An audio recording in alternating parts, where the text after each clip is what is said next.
I'm now going to explain the operating procedures in a leisure centre. So I've done a PowerPoint. First I'm going to do the NAP, which is a normal operating procedure. So this is something that they'll do day to day. So that's cleaning, checking the equipment, health and safety. If they've got a swimming pool, to check that the chlorine levels are right. They've got to deal with the public. They're going to make sure that all the first aid supplies are stocked up. So if they've used it, they've put say plasters back in.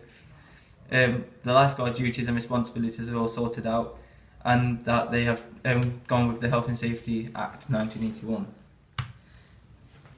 Then you've got the EAP, which is the Emergency Operating Procedures. So that would be from fires, spinal injury, major injury, all the way to bomb threat.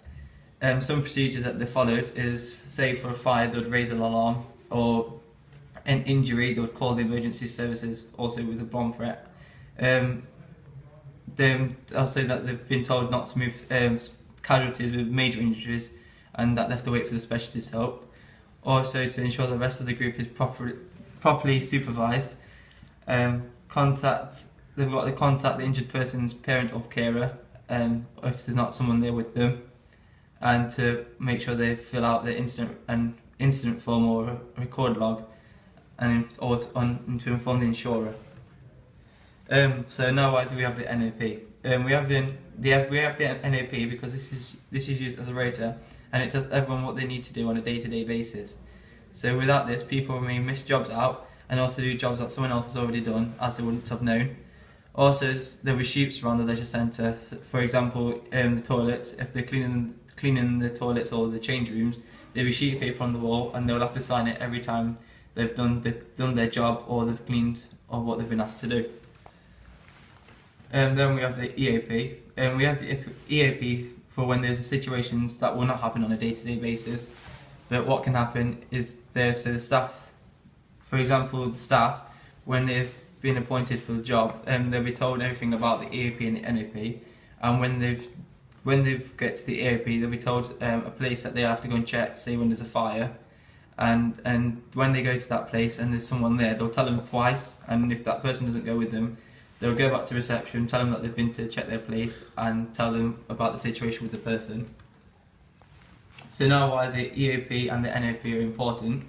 They're important. The NAP is important. The NAP is important because this minimises the risk, and that could be life-threatening. NAP does not stop there, but the NAP does not stop them from being a hazard. It just minimises them, that there being a risk. For example, the leisure centre is a no smoking, but then one of the staff does not decide to empty the bin, and then someone else lights a cigarette and chucks it in the bin, then this will cause a fire, and now because of that, they didn't follow the centre rules, and the EAP will be involved. EAP, this is important as this is to ensure that everyone in the leisure centre is safe in hands, and that there is an emergency plan when, say, there's a fire, and that they are in good hands. So the staff will know where to go and what to do when they need to. Next we have staff training. The way staff training works is that they'll be trained every 2 months. They do this so that they can make sure that everyone is up to date and that they are on top of everything, for example CPR, as this will be a key skill to lifeguards and also other workers, as this can save someone's life. Another could be that they have been CRB checked so they can work with kids, because if they're not CRB checked, you can get yourself and also the manager can be taken to court and also be fined as they have not followed the rules and guidelines of the leisure centre and also the insurances.